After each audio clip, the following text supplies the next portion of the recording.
Welcome to Anti-Fragility Fitness, COVID-19. This is JD. This is audio number 4. Let's talk about relationship management. Your relationships are fourfold. You have your personal relationships, you have your significant other, you have your supporting team, and you have your customers. There may be another, which are more of your strategic partnerships, and others that aren't direct buying customers, but they're conduits and intermediaries. The universal idea is to be looking after your best of the best people in these circles.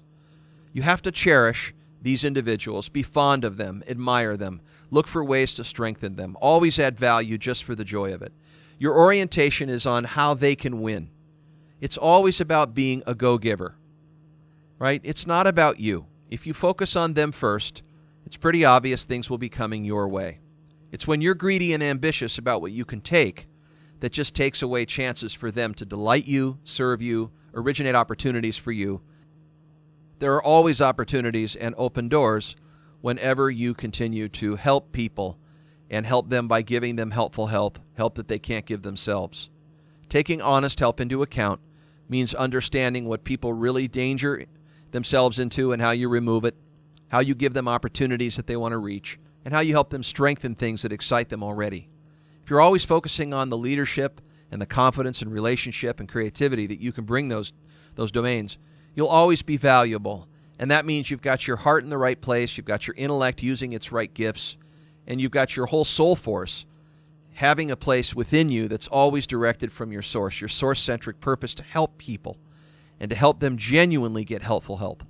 So I can't be clearer about that. I mean, that is just everyone in your life, your relationships, to be great at them.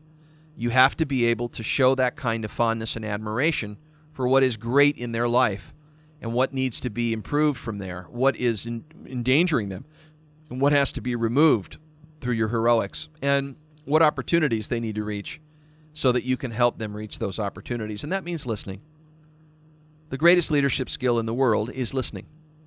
It is. Without listening, you wouldn't understand where people are.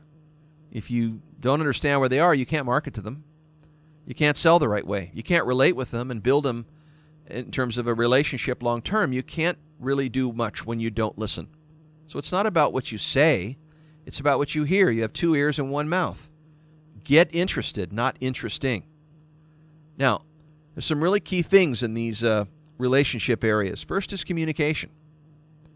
Communication starts with listening, but it also starts by saying clearly what you mean to say, by stating what you know, and then using your data points to back it up.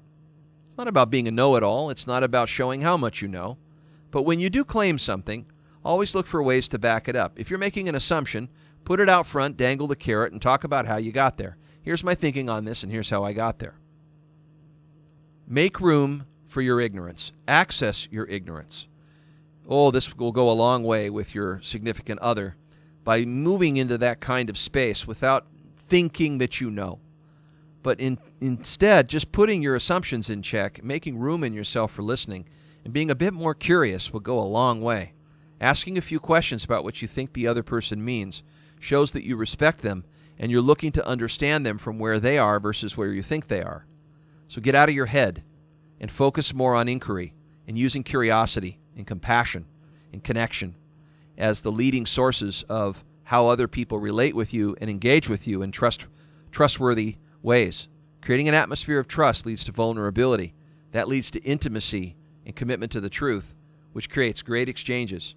It creates a convivial relationship with friendship and a sort of trusting quality of truly being able to say anything and not withhold the private stuff to the public atmosphere, but be able to remain externally open and internally transparent.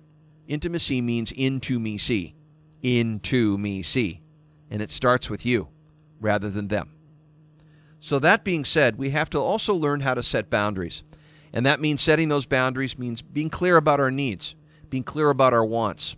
What are the most important aspects that we want and need, and what are the things that are not as important, but we're willing to live without? You must know what matters to you. Other people can't relate with you until you really know what's important to you. If you want to see what's important to you, just look at your calendar. You'll see what's important to you right now by how you spend your time. Now, that probably is an interesting thought, isn't it? Because maybe some of the ways you're spending your time really doesn't matter to you. But that gives you a bump to consider what does. So what does matter to you in your life right now? What matters to you in your relationship right now? What really matters to you that your past helped you see? And what doesn't matter? What's on your not-to-do list? What are some of the things that you would prefer to just do without? Qualities in others, qualities in your life, conditions in your life. Knowing what matters to you is about having an energy map. When other people know what matters to you, they can push the right buttons and delight you. When you know what matters to them, and you know their favorites, you know their preferences, you know what they like and love, you're able to orient yourself around delighting people because you know what's important to them. You can give them things and create experiences with them that always hit the sweet spot. That's a great way for you to create positive sentiment about you, and vice versa, is don't ever forget what you cherish about someone. Make sure that you appreciate them and tell them what that is. Don't let fall by the wayside what you admire and what you're fond of with other people. That requires effort to create a long-term committed relationship, both in business and personal. Getting the right kind of support means being willing to get your needs met. It means asking for support, being vulnerable, saying to the other person what you really need, making a request, insisting on getting your needs met, learning ways that make you feel safe. Again, that helps them position themselves to be effective as a partner. It also means learning more about what they need from you in support. How can I support you? How do you know that when I treat you certain ways, you feel important to me? How do you know when I do that? Give me some clues into when, at times, you feel most important to me. Those are things that we need to ask other people, especially in our personal relationships. Then there's planning, family planning, routines, activities that you need to do. That means making an ideal week. What does that look like? How does that work? What are the activities you do together? What do you do apart? Maybe having a family meeting to say, here are the 3 things that I appreciate about you, and vice versa. Here are the times we're spending with friends. Here's the times we're spending alone. And here's the times we're spending with each other. And then what are some of the big to-dos this week? Maybe having a household meeting isn't a bad idea. Maybe getting together with your spouse or significant other for maybe a check-in or a chat, just to have some light campfire chat around a coffee or tea could do a lot of good. Instead of it being so planned, make it more freestyling and organic by just doing that Sunday morning and connecting. Again, relationships require intention. They require a commitment, and commitment means courage. So right now, think about what's in between you and creating the personal relationships that you want. Ask yourself if you're willing to let that go, and what needs to happen in order for you to bring those relationships you desire into being. What about your business relationships? What could you do more of? What could you do less of to fortify this? Something worth thinking about.